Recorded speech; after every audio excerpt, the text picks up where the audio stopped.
Inside Texas Politics with Jason Whiteley starts now. And good morning from South Victory. We begin with that huge political news from Beto O'Rourke. Friday night, he drops out of the presidential race this morning. A lot of people are talking about what might be next for him. Supporters thanked him after his announcement in Des Moines on Friday night. O'Rourke was still raising some money.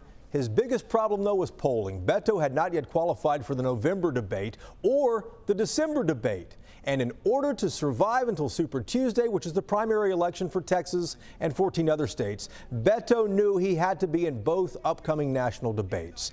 Considering he had not yet made the cut, O'Rourke realized there was not really a realistic path forward for his campaign. So what does he do next? That has been a big question over the last 48 hours. We know Beto is returning to Texas to spend time here with his wife and 3 young children. Some are asking, will he run for Senate against John Cornyn?